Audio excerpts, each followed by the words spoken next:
A few people have asked me about the role meditation played in my life, and so I thought I would address that. Back in 2009, I moved into the cell with a kid who was younger than me, had basically lived homeless for years, had this kind of strange charisma that I really can't describe. One of the most interesting and charismatic people I've ever met. And one of the things that I noticed was that he meditated daily. And when I was a kid, my dad had meditated. He'd got up every morning, did his yoga routine, and meditated. And I'd sat there with him as a kid, but it didn't really resonate. I didn't really know what I was doing. I didn't really have any idea.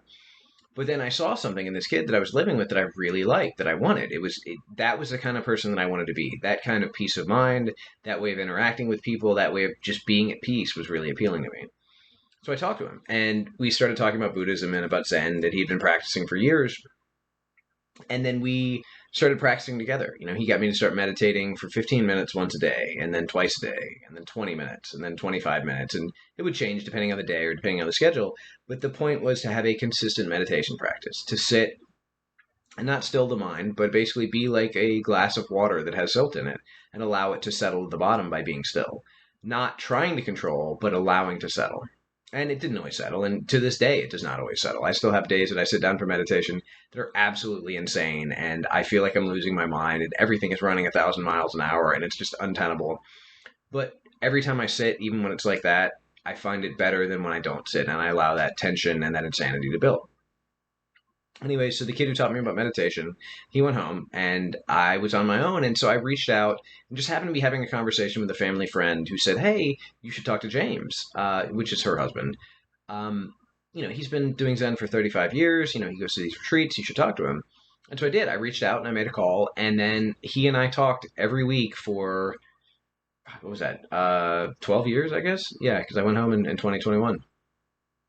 So we talked every week for 12 years, and it became a practice of originally he put me through the traditional kind of Zen koans, which are, what is the sound of one or of a single hand? What was your face before your parents were born? These traditional kind of riddles that defy logic and they can't be answered rationally, but have to be answered kind of experientially. And we went through that, and then he had this big break. He broke from Zen. He calls himself kind of like a rebel or a rogue, because he started exploring other schools, other thoughts, other approaches. Non-dualism, tradition, different traditions, and I got to be a part of that journey. And he's also a psychologist. He's a Gestalt therapist. So I was so fortunate to have someone who could kind of guide me and also walk with me as we explored different approaches. We explored the Western approach of psychology, as we explored the different Eastern approaches to meditation, as we explored different traditions throughout the world. And that really was my process of learning to just include meditation, but also to not have necessarily this strict adherence to a cultural practice, because meditation is not about one culture or another. This is not to say that one tradition or one school or one culture doesn't have value. I think it absolutely does, but I don't feel the need to be restrained by that. I'm a big martial arts guy, and that was the big thing about Bruce Lee is he came in the 70s and he said, "Look, forget all these separate schools, and my school is better than yours, and we have secret techniques." He said, "Let's see what works. Let's put it all on the stage. Let's see what works, and if it doesn't work, let's get rid of it. Let's make something that is an amalgamation of all the best in the world." And that's really been my approach to meditation. So I started out in a traditional kind of Zen school style. I started out with someone who had trained with two Zen families, and then I went from there. And I've explored consistently, and I have tried different practices and different techniques, and we can get into that in a later video. But it was really a process of finding what worked for me and finding what was the most beneficial. And it goes back to why I started in the first place. It wasn't to like become a Roshi. It wasn't to answer a certain number of koans. It was because I wanted a peace in my life that I saw in another person. I wanted a confidence and a presence of mind and an ability to laugh. That's one of the things I remember about Danny. He would laugh. We would watch South Park. We would watch something on TV, or we'd be having a conversation, and he would belly laugh for minutes at a time. And the freedom of that, the just absolute kind of visceral truth of that was so appealing as somebody who was like uptight and still trying to figure myself out in prison. So that's what I was seeking. And I laugh more now than I ever have before. I cry more too. Like, it's not like it's just all peaceful and wonderful and joyous. One of the things I found about meditation is it intensifies all of my experiences and feelings. So not just the good ones, but also the bad ones. But at the same time, when I cry, it is a purgative, transformative cry. It changes my life.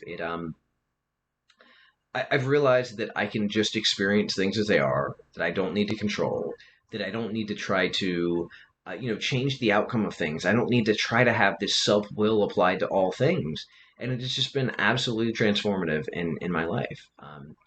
Even when things on the outside or on the appearance are not better, I have been more at peace. When I was sitting in prison with all that time left, and I should have been, by all accounts, like hopeless and broken, I was happier than I'd ever been.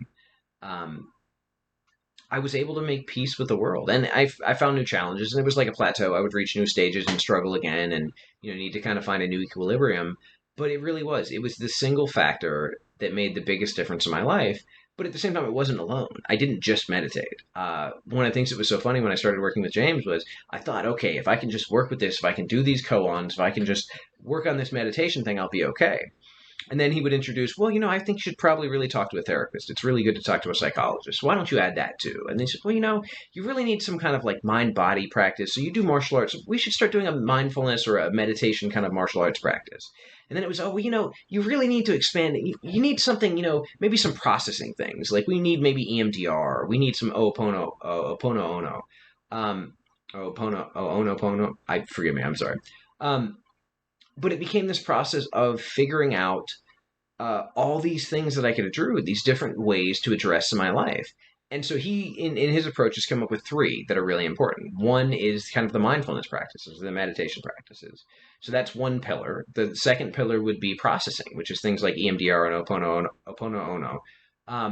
And things about forgiveness and processing difficult things and breaking out of habit force and kind of like being able to be present despite discursive emotions. And the third is a refuge practice, is when the world is stormy and scary and crazy, how are we okay? Like, where do we find peace in the middle of a storm? Where do we find refuge?